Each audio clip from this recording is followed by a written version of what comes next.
Hi, I'm Gary Schneeberger, the Vice President of Ministry Communications for Focus on the Family, and I'm here with our President, Jim Daly, to talk about a subject that apparently the whole nation seems to be talking about right now, and that's Focus on the Family's Super Bowl commercial.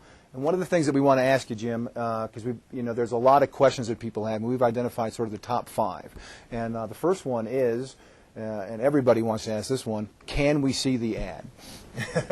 The answer to that is no. We're holding that tight because we want to see it during the game. We really want to hold it to that point. But let me say thank you to all the television affiliates out there. We appreciate the partnership with Focus on the Family. And Super Bowl Sunday, that's when the ad will air, and people can come to focusonthefamily.com to see a repeat of the commercial here at our website.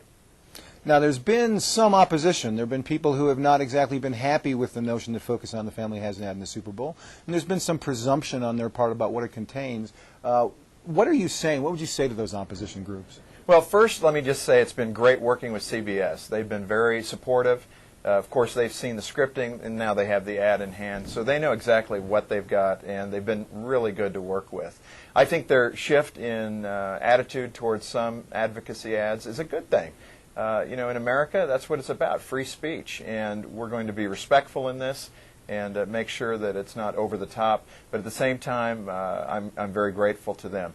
The critics, some of the name-calling that's been going on, I hope the American people see exactly what's taken place here. We just want to open up the dialogue on this issue of life. And we don't mean to demean anyone. And we're certainly not going to be name-calling anyone either. So Focus on the Family has stood for the principle of the sanctity of human life for 33 years. We're not ashamed of it. We think it's a good thing for the culture to respect life, and that's what you're going to see here. So Focus on the Family is not Nike. I mean, we don't have a multi-million-dollar budget for advertising. We're playing in some rarefied airspace here. Why did we do the ad? Well, I think, for the most part, the reason to do the ad was really to move the needle on this debate. And I think right now, many of the polls, Zogby and Barna and other Gallup polls have mentioned that the pro-life sentiment in this country is on the rise. Well over 50% now agree that the pro-life perspective is right. And I think we wanted to seize that opportunity to talk about this issue.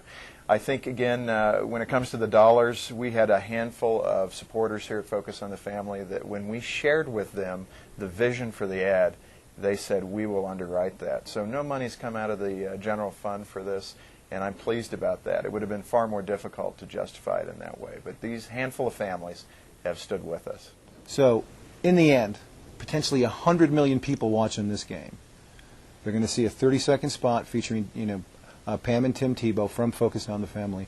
What does the ministry hope to accomplish through this project? It's pretty straightforward. We hope that people will look at Pam and Tim Tebow and say, she made an incredible decision, and more women need to have the courage to make that kind of decision. And we'll be a better nation for it. That's the message. Jim, thank you so much for shedding some light on the issues around the Super Bowl ad. We really appreciate it. And everybody out there, please do tune in on Super Bowl Sunday to check out this ad. We really think it'll be something that you'll find very entertaining and very interesting. So thanks a lot for being with us, and have a great day.